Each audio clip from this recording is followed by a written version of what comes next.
Welcome back. This is video 110 of our series on performing at your best.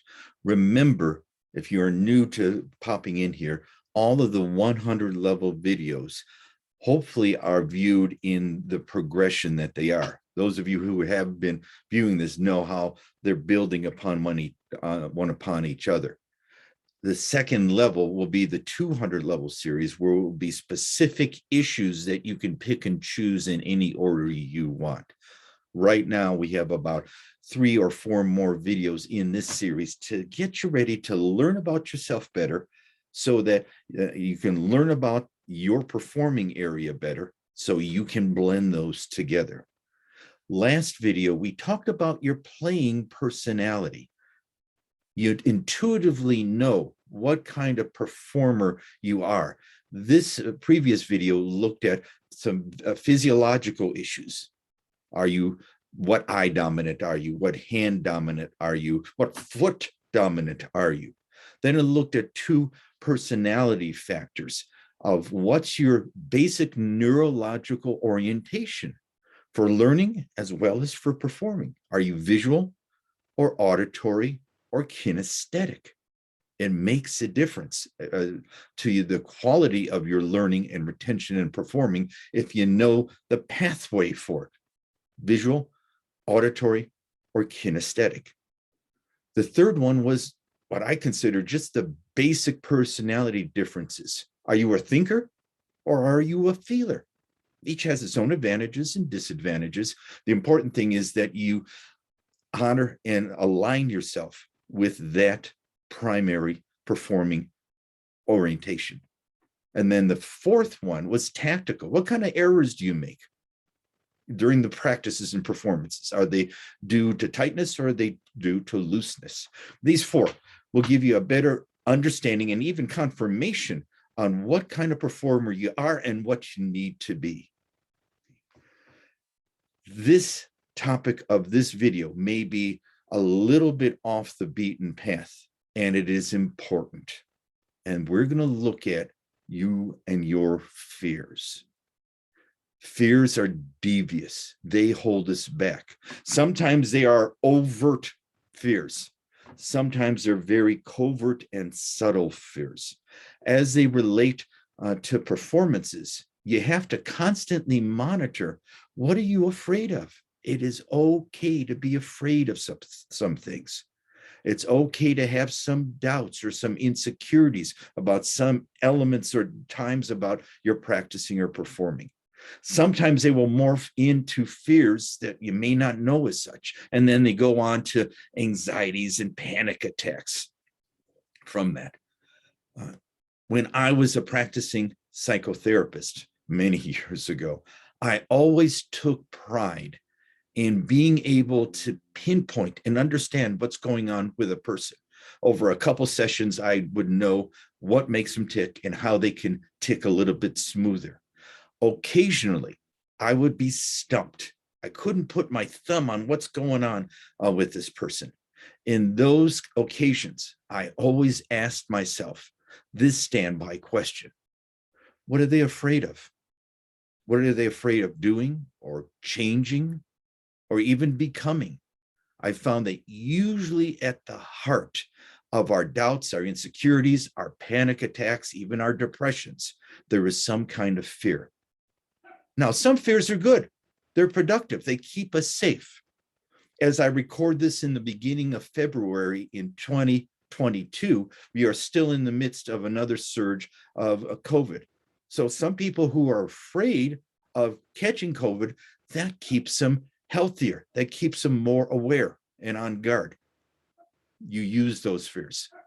In terms of performance fears, they are usually more subtle. And maybe you've been doing those things so long and to yourself that you're not even consciously aware of anymore. The first point is that they are your fears. No one makes you anxious. No one makes you crazy or stressed out or fearful. You do that to yourself, or you allow someone else or the situation to do it to you. In any case, you're making that decision at some level of your consciousness. So with fears, first own your fears. They are my fears. I am afraid of, instead of that makes me fearful. To own your fears. I have, over the years, come up with a simple 3-step process to start getting a handle on and back on control of your fears. And these 3 steps align themselves with just 3 questions. Let me go through this with you. The first question, simple. What am I afraid of? Or what am I really afraid of? I am a great believer that if you're able to specifically identify what you are afraid of, you're halfway there to overcoming the fear. The fears have their power when they have this gnawing in your gut that you don't quite put a finger on what you're afraid of. The more specifically you can define your fears, then you have a handle on them. Especially with bigger fears with us, they're usually like layers of an onion. The obvious fear is there, but you pull back that layer, there's some more subtle and indeed devious fears there. What am I afraid of? In the first book, Performing at Your Best, I identified 4 basic categories of which 95% of fears, particularly about performance, fall into. Okay, let's go through these 4 general categories. The first fear is the fear of failure. Obvious. Sometimes we're so afraid to fail that we don't put the energy or the commitment in ensuring our successes. We want to keep both feet on both sides of the issue to protect ourselves. That happens. You'll find out the more times you fail and learn from the failures, the more you will start succeeding. We learn from our failures. We sometimes need our failures. Here's the devious thing about this fear of failure, though. Sometimes a fear of failure is a smokescreen for its cousin, the fear of success.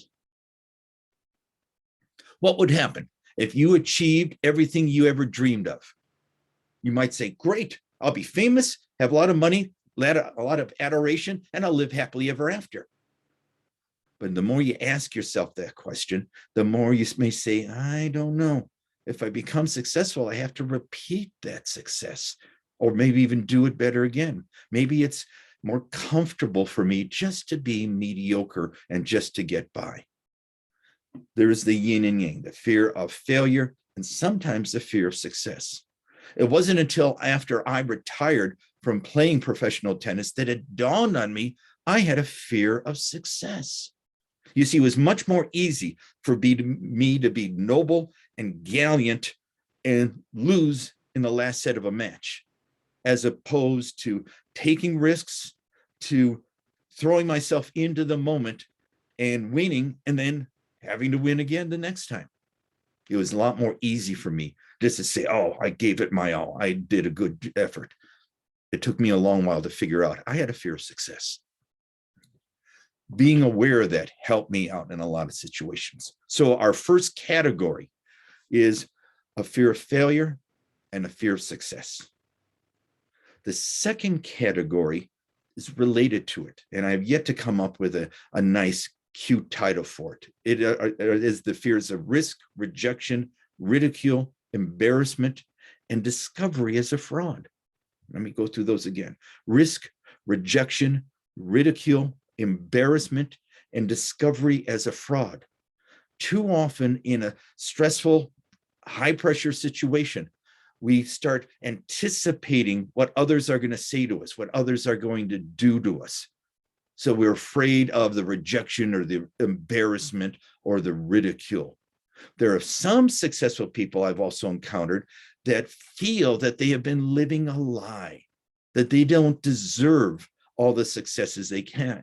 And they are afraid that someone's going to discover them as a fraud, as a phony, and their whole world will become crashing upon them. These anticipatory fears, risk, rejection, ridicule, embarrassment, and discovery as a fraud, hold us back because they're They're clouding our views of throwing ourselves into the moment. But these little subtle fears snip away at us, and they ebb away at our ability to immerse ourselves in the situation. Stay here and now and take whatever consequences you receive, whatever consequences you earn from the situations. You can live with that, as opposed to being governed by the fear of risk, rejection, ridicule, embarrassment, and discovery as a fraud. Those are the first two categories.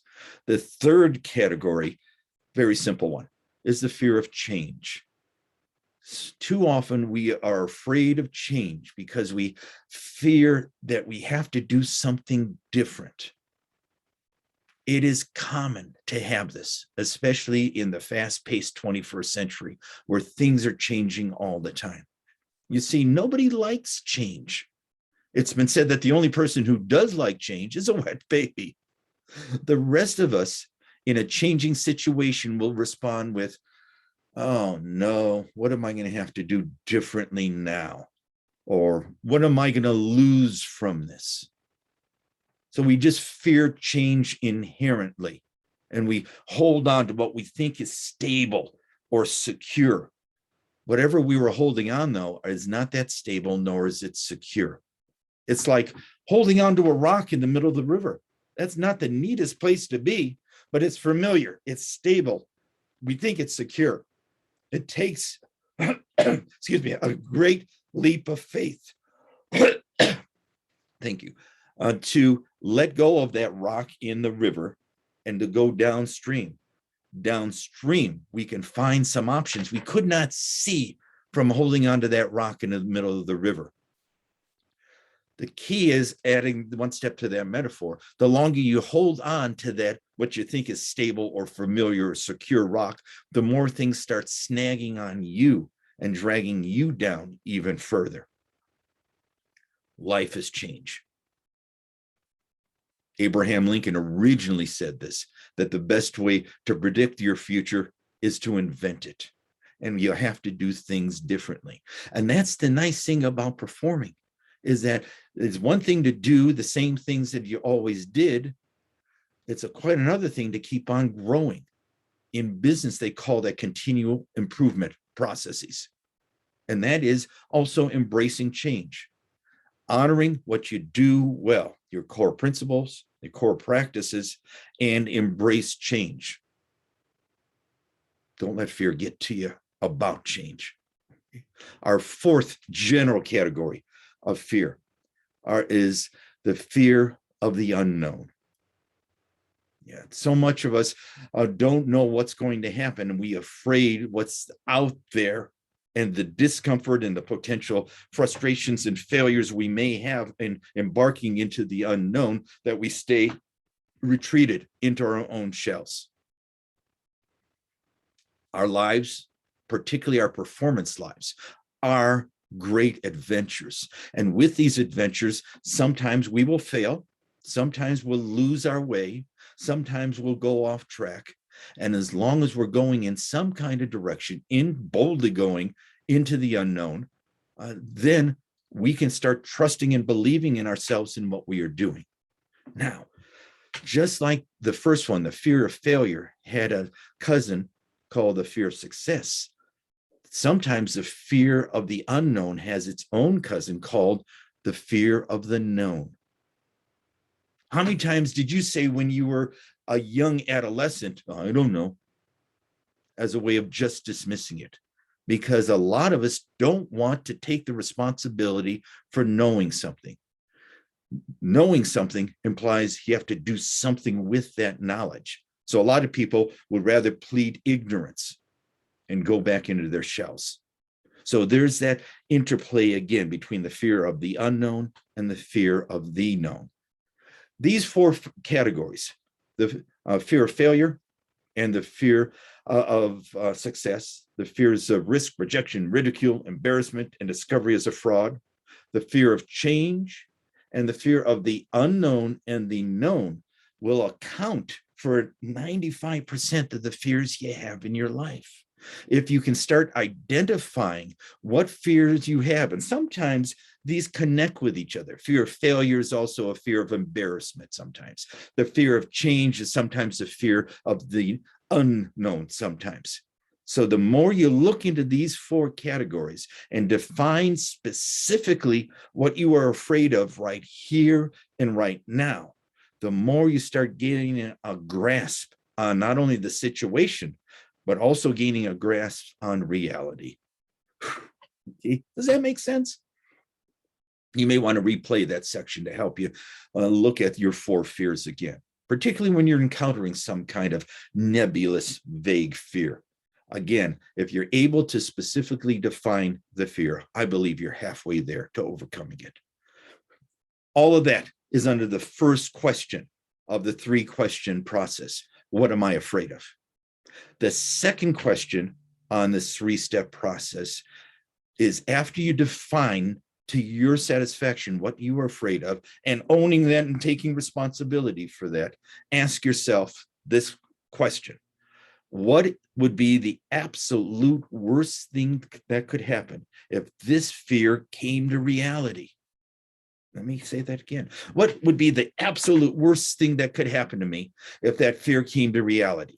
I want you to blow it out of proportion, to catastrophize it, how it may be life ruining for you.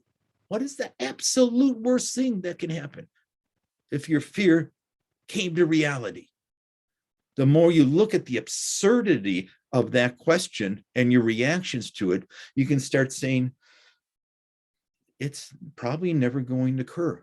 Mark Twain said this: I've known many problems in my life, but most of them never occurred.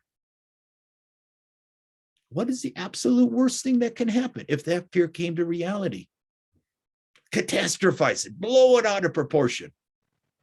And then you will see how the extension of that fear is really silly and really has little chance of ever occurring. And then ask yourself the third question in this 3-question process. And then what? Even if that fear somehow materialized into reality, ask yourself, and then what? What would I do then? A lot of times your responses were, well, I'll be embarrassed, or I'll be deflated, or I'll be even depressed, and I'll go on. I'll change things. I'll have to adapt. There's always something after the fear, even the ones that come to reality. And then what? Oh, I'll be disappointed and I'll go on. I'll have to reassess things and then I'll go on. There is always and then I'll keep on going on. Fear is never terminal unless you allow it to be. So these 3 general questions lay out a sequence of you understanding, confronting, and accepting responsibility for your fears. Precisely, what am I afraid of? What is the absolute worst thing that can happen if this fear came to reality? 99% of the time, it will never come to reality, especially when you blow it out of proportion. And thirdly, if it does, and then what? Oh, I will go on. I'll change.